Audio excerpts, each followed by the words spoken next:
And welcome to this late night edition of the Moriah Nightly News. Late because, in an attempt to play with software, things don't always go the way you plan.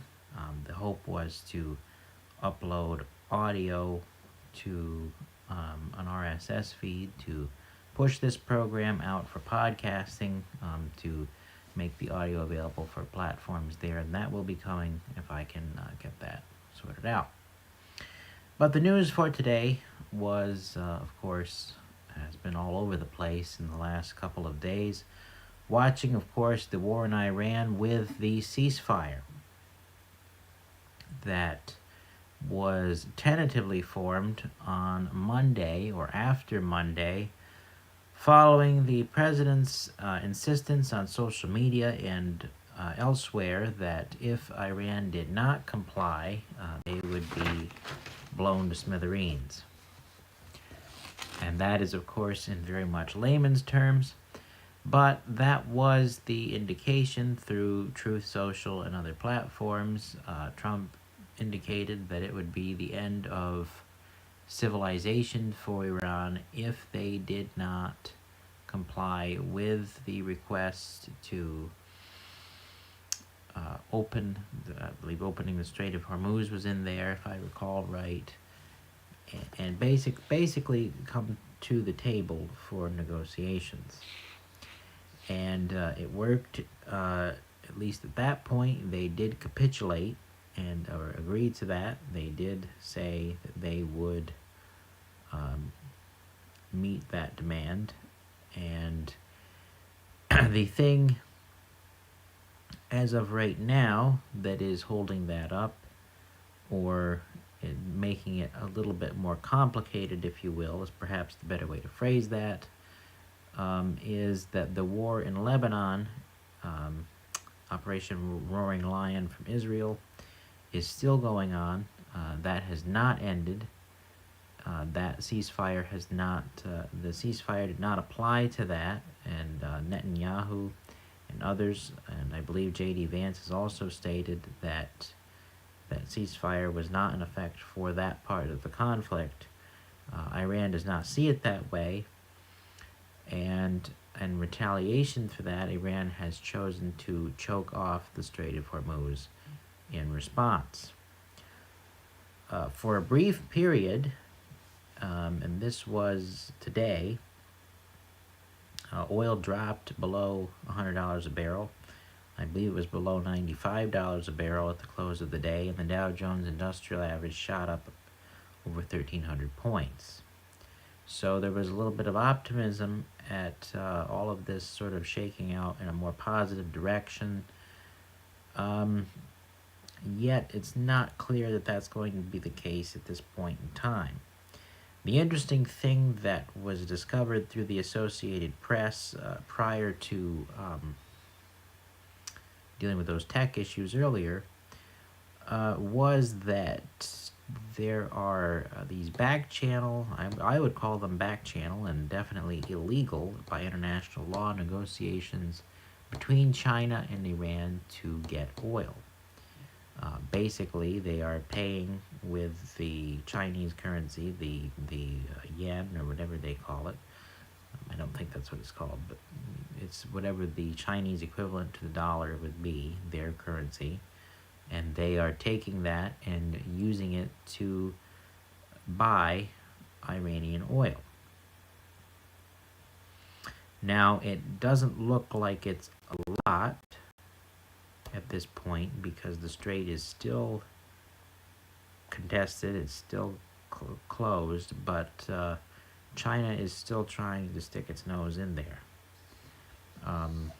We had reported earlier that on this program that China had attempted to negotiate between the conflict between Pakistan and Afghanistan, and that we had found is still going on. They are still doing that, and so to me it's very interesting that you're seeing this kind of power play and power moves between the world powers in the Middle East. And on that note, that left the question of Russia. Russia, of course, had been supplying intelligence to the Iranians in the early stages of Operation Epic Fury. And what appears to me to be the case is that Russia is very much tied down or held up by the Ukrainian conflict. And the Ukrainians have developed a very strong use of drone warfare in that conflict. And what I did not realize until today was that they have managed to, with Western backing, to fight the Russians outside of the Ukraine in Libya. And Libya has been, unbeknownst to probably many of you, because I doubt that the media reports on it because they probably don't want you to know about it anyway, that that country has still been in pretty much a civil war type scenario between a Russian-backed leader and a Western-backed leader, pretty much since 2011, when Muammar Gaddafi was deposed during the Obama administration. And by the way, that was a military action under the War Powers Act that is now being contested currently.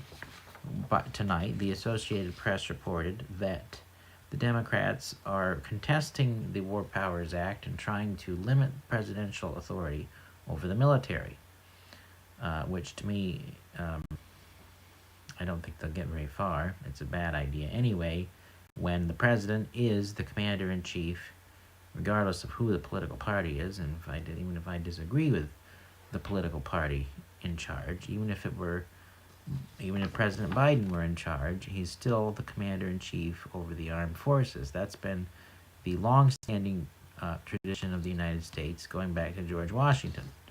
But I don't think some of our friends care about those things.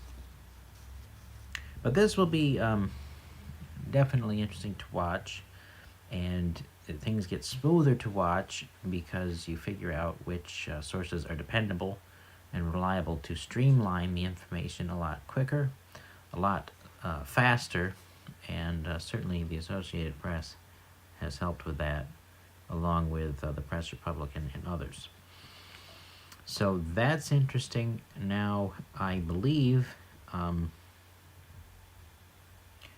that it'll be interesting to see what happens with Israel and in Lebanon. They are still fighting Hezbollah there, and there's so much disinformation about that conflict, with many of the Western allies or European partners that have been loyal supporters of both the United States and Israel have turned on, quite frankly, both Israel and the United States in these days, but especially Israel. And we're still watching Europe as the president continues to hint at NATO and the fractured alliance there, that he has not been happy with that, has not been happy with the lack of support from Europe, and not just the lack of support, but the closing off of airspace and military bases, which the United States has funded all of these years. And so that will be interesting to watch as well in the coming days and weeks as things shake out. Now, I would say that hopefully things will turn for the better as the midterms approach, because if they do not, and gas prices, the price of oil is still high, I do think that is going to be a problem for the GOP as the midterms approach, because nobody, regardless of who's in power, no one likes high gas prices. Now, I do think it's obviously a short-term thing, and but nevertheless, people don't think things through anymore. Most people. Obviously, you're not like that. Now, speaking of the congressional race, our own district here in Essex County and the town of Moriah is up for grabs. The New York State 21st Congressional District, which we are a part of, is up for grabs in the primary season on both sides of the political aisle. The primary for that race is on June 23rd. And, of course, Anthony Constantino is perhaps the more Trump-leaning side of the party. He was actually in Mineville at the VFW fairly recently. He is running against Robert, if I get his name right, Smullen, in the Republican primary. And, of course, that's because the seat was vacated by Elise Stefanik fairly earlier this year. I believe it was earlier this year, late last year, if I remember correctly. But in any case, it was vacated after she stepped aside and chose not to run for re-election, choosing to focus on family and things of that nature. The Clinton County Republican Committee endorsed Smullen, and so that's where they threw their weight. I believe there was a report in the Press Republican saying that Giuliani, Rudy Giuliani had endorsed Anthony Constantino. So that will be, of course, something to watch as well. And the two Democratic candidates here, if you forgive my flipping between notes, you had Blake, if I can say, I can't even pronounce his last name, it's terrible, Gedebian and Stuart Amoriel are the two Democratic candidates. I believe Stuart is from Lake Placid, and those two are competing on the Democratic side in the primary, and that is coming up again. Both of those primaries are on June 23rd. Of course, you should get out and vote and be a part of the political process in any way you can. Now, my opinion on that is that that seat could go either way, because we have seen both Democrats and Republicans in that seat before. Prior to that seat flipping to the Republicans, Bill Owens was in that seat. That was back when I was a teenager, which was not that long ago, for the record. So that could be a case of it could go either way, I think, even though we tend to be more sensible up here and lean more in the conservative direction. Now, let's see here. On the local front, there was, here in Moriah, of course, it was very much a hotly talked about item over the winter, was the boat. It was a private, it almost looked like a private yacht from what I could see in the picture. It was a front page story in the Press Republican today that boat has been returned to its Montreal owner, Paul Geoffrion, definitely French, the 33-year-old Montreal Quebecian, and that was taken care of and dealt with. It looked like there was a lot of people involved in that. Our own Jimmy Hughes was mentioned in that article, along with Will Dio. But it looked like there was some members of the Vermont Coast Guard in that, which was very intriguing to me, that the Coast Guard would get involved in that as well. There was also on the national scene that Ford Motor Company had a recall recently of about 400,000 vehicles, trucks and SUVs with looked like there was a wiper blade issue in some of those. And of course, the major top story on the national scene that I don't believe we had talked about on Monday, was that Attorney General Pam Bondi was fired. I believe that was over the Easter holiday, and of course everything with that. There was so much to catch up on Monday that we missed that. And so in Honest and Fairness reporting and journalism, I want to make sure that that gets enough coverage, that yes, she was outed, she was fired by Trump. All of the outlets seem to suggest that there were disagreements in the administration over her handling of things like the Epstein files and the prosecution of Trump's political opponents. And that was at a more of a precursory, surface level glance at various news outlets like Politico and some others to get a sense of, and NBC and a couple others, to just get a sense of what folks are saying about that. And definitely the hotly contested issue there is the break with tradition over the Justice Department and the White House being linked together.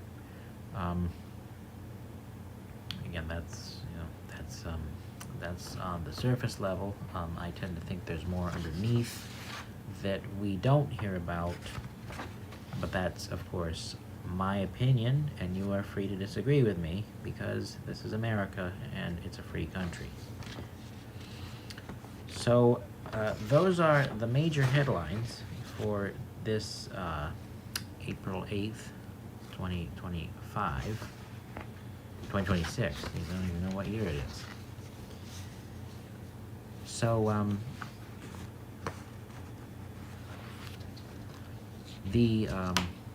this program will hopefully soon be available in podcast form.